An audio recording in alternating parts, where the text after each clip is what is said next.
Hello guys, welcome back to channel. Restaurant की closing हो चुकी है, बंद है, सब घर जा चुके हैं, सारी लाइटें बंद हैं। रेस्टोरेंट की सिर्फ एक लाइट मैंने जली रखी है। तो भाई ये वीडियो बहुत ज़रूरी है उन लोगों के लिए कि बहुत से लोग इंडिया से निकलना सोच रहे हैं। तो पहली बात तो जी हम बात करते हैं कनाडा, ऑस्ट्रेलिया, न्यूजीलैंड, यूके और यूएसए।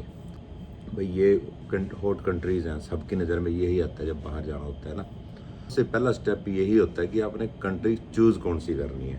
ऐसा नहीं है कि आपने बस मतलब स्टडी की नहीं, कुछ नहीं, पता नहीं किया, रिसर्च नहीं किया, कुछ नहीं, और आप ऐसे ही उठे, किसी ने आपको वहाँ से बोल दिया यहाँ जा बढ़िया ये वो। भाई ऐसा नहीं है। तो किसी के कहने से, किसी की बातों में आके ना जाओ, क्योंकि ये सब हम भुगत भोगी बैठे हैं। हम भी स्टार्टिंग में ऐसी कंट्री चले गए थे जहाँ मतलब कुछ भी नहीं था यार, हम फंस गए थे जाके, है ना। तो इसलिए भाई इस टाइम में ना, अगर आपने जाना ही है तो पहली 3 कंट्रियाँ मैं आपको बोलूँगा कि इनमें से अगर आप किसी कंट्री जा रहे हो तो आपको थोड़ी सी समस्याएं कम होंगी। देखो समस्याएं तो यहाँ पे भी आएंगी आपको, पर और कंट्रियों में बहुत ज़्यादा समस्याएं आएंगी, पर इन कंट्रियों में थोड़ी कम आती है। जैसे कि पहला नंबर तो यूएस। अगर आप अमेरिका जा रहे हो ना तो आपको बहुत कम समस्याएं आती हैं। अमेरिका में जॉब इजी मिल जाती है, पैसे भी बंदा ठीक ठाक बना लेता है, बंदा एक नंबर में है, पक्का है, कच्चा है, कोई मैटर नहीं करता, वहाँ बन ही जाते हैं पैसे, ठीक है। दूसरी बात, अगर आप तो कनाडा और यूएस मतलब नेबर कंट्री है ना, तो ठीक है, कनाडा में भी ठीक है। यहाँ पे मतलब आजकल थोड़ी समस्याएं चल रही हैं जॉब मिलने में, क्योंकि देर से देर यहाँ पे मतलब मिल जाती है जॉब, कोई ऐसी बात नहीं है ना। तीसरे नंबर पे मैं बात करूँगा कनाडा की तरह ही है सेम ऑस्ट्रेलिया। ऑस्ट्रेलिया भी जाने के लिए बेस्ट कंट्री है, ठीक है, और आप ऑस्ट्रेलिया चले जाओ अगर आपको वीज़ा लगता है तो। ऑस्ट्रेलिया और कनाडा मैंने सेकंड पे क्यों रखा है, क्योंकि कनाडा में फिर भी आप लीगल आपको कुछ ना कुछ राइट मिल जाते हैं काम करने के यहाँ, है ना। भाई कुछ ना कुछ आप कर लेते हो जुगाड़बाजी। पर ऑस्ट्रेलिया में जुगाड़बाजी इतनी ईजी नहीं होती है ना, तो इसलिए ऑस्ट्रेलिया में जो विजिटर वीज़े पे जा रहा है उनको फिर काम करने में समस्या आती है वहाँ। बाकी ऑस्ट्रेलिया में भी मतलब कमाई कमाई सब अच्छी है, काम भी अच्छा मिल जाता है, सब कुछ बढ़िया है ना। ये 3 कंट्री मैंने आपको बताई हैं। इनके बाद जो चौथे नंबर पे आता है जो, है ना, वो आ जाता है न्यूजीलैंड।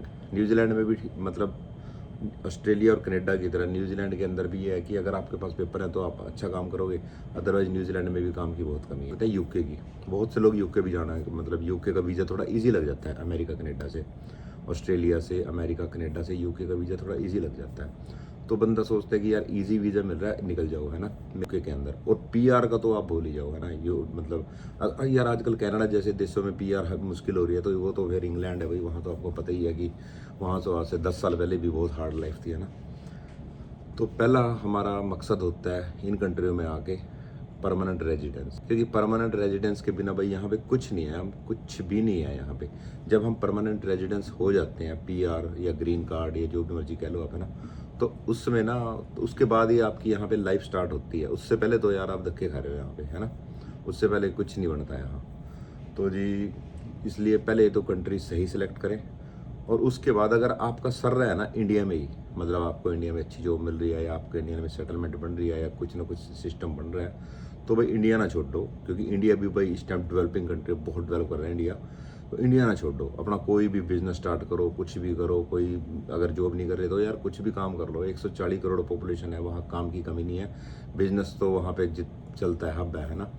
तो इंडिया में से भी मेरे हिसाब से आज के टाइम में निकल के फ़ायदा नहीं है। चलो जब हम आए थे वो एक अलग टाइम था, पर आज के टाइम में इंडिया में यार, इंडिया की इकोनॉमी बहुत ज़्यादा बढ़ रही है, चौथे नंबर पे पहुंच गए हम, है ना।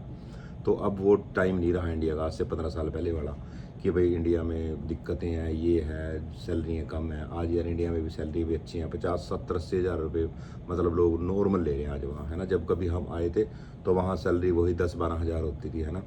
अभी वहाँ पे 60-60, 70-70 हज़ार रुपये प्राइवेट में ले रहे हैं लोग, मेरे एक जानकार भी ले रहे हैं, ठीक है। और बिज़नेस अगर आप करते हो तो भाई इंडिया में बिज़नेस भी अच्छे चलते हैं, लेबर भी सस्ती है, बिज़नेस भी अच्छे चलते हैं, और भाई कोई ज़्यादा मतलब टेंशन ही नहीं होती। इन कंट्रियों में बिज़नेस करना भी एक बहुत बड़ा चैलेंज हो जाता है स्टार्टिंग में, स्टार्ट करना, क्योंकि यहाँ पे स्टार्ट करना ही मुश्किल होता है, स्टार्टअप करना। जैसे सपोज करो कि रेस्टोरेंट खोलना है हमने यहाँ, है ना, तो मतलब जैसा रेस्टोरेंट जिसमें मैं अभी बैठा हूँ, ये एक मीडियम रेस्टोरेंट है ना, छोटा ना बहुत बड़ा, मीडियम है ना। तो ऐसा रेस्टोरेंट इंडिया में खोलने के लिए कोई बड़ी बात नहीं है। वही 15-20 लाख रुपए, 25 लाख रुपए लगा के बंदा बहुत इजी खोल लेता है ऐसा रेस्टोरेंट, है ना।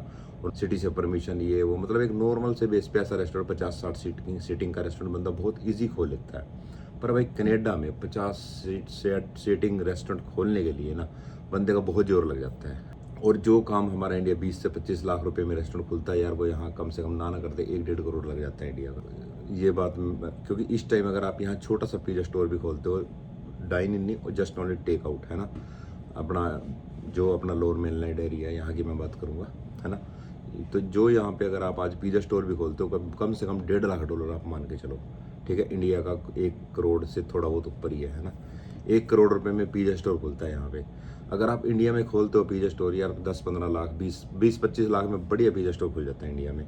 और इंडिया में यार पिज़्ज़ा आजकल क्रेज़ बहुत बढ़ रहा है पिज़्ज़ा का। अगर आप अच्छी क्वालिटी रखते हो, अच्छा स्टैंडर्ड बनाते हो तो बढ़िया चलता है वहाँ, है ना। और भाई किसी कॉलेज के यूनिवर्सिटी के पास है तो और अच्छा है ना। तो ये चीज़ है, यहाँ पे आप बिज़नेस स्टार्ट करोगे 2 करोड़ से आपको स्टार्टिंग करनी पड़ेगी। और इंडिया में वही 50-60 लाख में आप बढ़िया सेटलमेंट करते हो। भाई कोशिश करो कि इंडिया में ही सेटलमेंट कर पाओ तो ज़्यादा अच्छा है। और दूसरा बात यहाँ पे जैसे रेस्टोरेंट आपने खोल लिया, चलो किसी तरह खोल लिया, है ना, आपने इंडिया से मंगा लिया, कुछ भी जो मर्जी आपके पास पैसे हैं, है ना, तो चलो आपने खोल भी लिया। तो भाई रेस्टोरेंट चलाने के लिए कनाडा के अंदर कम से कम 1 साल से 1.5 साल रेस्टोरेंट मांगता है यहाँ पे। वो टाइम पीरियड निकालना बहुत हार्ड हो जाता है नए बंदों के लिए, क्योंकि खर्चे आपके चलने ही चलने हैं। रेंट आपका डॉलर में है, सैलरी आपने डॉलर में देनी है, ठीक है, और भाई और भी मतलब अपने घर के खर्चे भी हैं, बाकी सारे हैं। तो वो 1.5 साल का आप बैकअप बहुत ज़्यादा चाहिए मेरे हिसाब से। अगर आपने $1.5 लाख $2 लाख में रेस्टोरेंट खोला है तो उसके बाद 1 से $1.5 लाख आपको बैकअप चाहिए, क्योंकि 1 साल तक आप घर से ही लगाओगे। तो ये चैलेंज है। और अगर नौकरी करते हो आप यहाँ पे, तो आज का टाइम ऐसा है कि अगर आप नौकरी जॉब करते हो ना तो कम से कम 4-5-6 साल में आप थोड़ी सेविंग करके फिर कहीं मेरे ख्याल से 8-9 साल तक अपना रेस्टोरेंट का सोच सकते हो। तो भाइयों इस टाइम बहुत चैलेंजेस बढ़ चुके हैं इन कंट्रियों में भी। यहाँ पे आज से 15 साल पहले बड़ा टाइम नहीं है कि भाई बंदा आया तो 1.5 लाख महीने का कमा रहा है, 50,000 में गुजारा कर लिया, 1 लाख पीछे इंडिया की भेज दिया, क्योंकि इंडिया में 1 लाख में बहुत कुछ आता था, है ना। आज इंडिया में भी 1 लाख में कुछ भी नहीं आता। सपोज करो पहले बंदे साल में 20 लाख अगर 15 लाख इंडिया भेज देते थे ना, 15-20 लाख रुपए में इंडिया बहुत अच्छी प्रॉपर्टी लोग बाई कर लेते थे। आज के टाइम में 20 लाख रुपए में मेरे हिसाब से इंडिया में भी कोई ढंग का प्लाट नहीं आता। सोच समझ गया हो भाई जो भी आ रहा है। इस टाइम बहुत कंपटीशन है, मतलब दुनिया मारा मारी हो रही है इस टाइम इंडिया से। हर जगह से लोग बाहर की कंट्री की तरफ निकल रहे हैं। तो यहाँ पे भी अब वो बातें नहीं रही जो 15 साल पहले थी। अभी आप आते हो तो इंडिया की तरह ही आपको स्ट्रगल करना पड़ेगा यहाँ पे, इंडिया से भी ज़्यादा स्ट्रगल करना पड़ेगा आपको यहाँ, मैं आपको बता देता हूँ। पर फिर भी मैं आपको ये नहीं बोलूँगा कि ना हो। हर बंदे की अपनी किस्मत है और हर बंदे की अपनी मेहनत है। अगर आप मेहनत कर सकते हो आगे कनाडा, ऑस्ट्रेलिया, न्यूजीलैंड, यूके कहीं भी आप जा रहे हो, अगर आप मेहनती हो, आप वहाँ से सोच के आ रहे हो कि मिले मैं कर लूँगा, देखी जाएगी, मैं घुटने नहीं टेकूंगा, चाहे मेरे को 2 साल 4 साल 5 साल करना पड़े, पर मैं भाई स्ट्रगल के आगे हार नहीं मानूंगा, है ना। तो भाई हो ही जाता है फिर, ठीक है, कोई बड़ी बात नहीं। तो ये चीज़ है। और भाई एक बात और भी है, जो बंदे मतलब जिनकी एज 8 साल 24 साल है ना, वो ध्यान से सुन लो। जो भी एम है ना अपना, वो भाई फोकस रखो उसके ऊपर। इतने ज़्यादा ना उलझ जियो कि मेन चीज़ से तुम हाथ धो बैठो। हर एक बंदे का कोई एक सपना होता है, भाई मैंने ये काम करना, मैंने ये काम करना है ना। पर यार वो सपना पूरा करने के चक्कर में ना बीच में बहुत सी प्रॉब्लम्स आती हैं, बहुत सी दिक्कतें भी आती हैं। मतलब फील होता है कि भाई साला सब कुछ ख़त्म हो रहा है ना। पर यार उस टाइम आप हिम्मत ना हारो। तो भाई अपनी पढ़ाई ना, कभी भी अपनी पढ़ाई ना छोड़ो स्टूडेंट, है ना। जैसे आप किसी कंट्री में, ऑस्ट्रेलिया में या कहीं पे भी आप गए हो, स्टडी बेस पे गए हो, आप स्टडी छोड़ कर काम के पीछे लग जाओ ज़्यादा, तो यार आपका फ्यूचर ख़राब हो जाता है।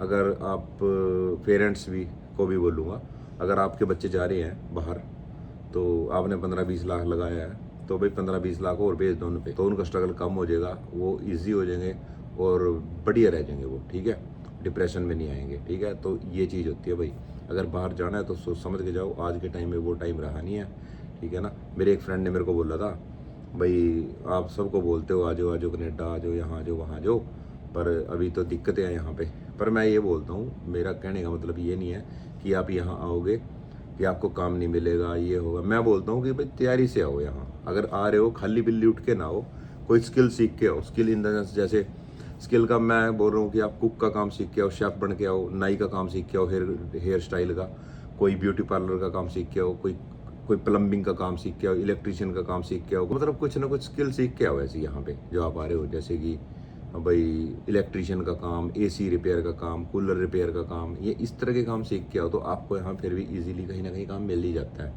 अगर आप आके यहाँ कहोगे ना कि फ्रेशर कुछ नहीं आता मेरे को, बिल्कुल बस मैंने लेबर वाला बंदा हूँ मैं, तो भाई आजकल लेबर नहीं मिलती है, ठीक है। आजकल स्किल की डिमांड है यहाँ पे, तो स्किल सीख के आओ, अदरवाइज आओ ना भाई, ठीक है, आके फंसोगे बिना मतलब कि 20-25 लाख रुपए वहाँ से लगा के आओगे, 20-25 लाख यहाँ लगाना पड़ेगा और भाई दिक्कत में आ जाओगे। ये कहूँगा जो भी बंदा आ रहा है ना, स्किल सीख के आए कुछ ना कुछ। लड़की है तो ब्यूटी पार्लर का काम सीख के आओ, कोई हेयर स्टाइल का सीख के आओ कुछ ना कुछ, कोई मेकअप आर्टिस्ट बन के आओ, या भाई कोई ये जो नैनी वगैरह केयर का कोर्स करो कुछ आगे, वो इंडिया से थोड़ा नर्सिंग करके आओ, या फिर आप भाई कुछ ना कुछ सिलाई का कुछ ऐसा अपना स्किल वर्क सीख के आओ लड़कियाँ वहाँ से। और जो लड़के आ रहे हैं, लड़के भाई कुछ नहीं कर सकते तो कुकिंग सीख के आओ वहाँ से, रेस्टोरेंट में कहीं ना कहीं लगी जाते ही फिर भी काम लग जाता है। तो लेबर से थोड़ा सा ऊपर रहोगे, थोड़ा स्किल में, और थोड़ा पैसे भी अच्छे कमाओगे और सेटलमेंट थोड़ी इजी हो जाएगी। आ रहे हो तो भाई बहुत सोच समझ के जाओ, ऐसे नहीं भाई चलो यार चलो वो भी चला वो भी गया वो भी गया वो भी गया चल मैं भी चलता हूँ, इस चक्रों में ना जाओ।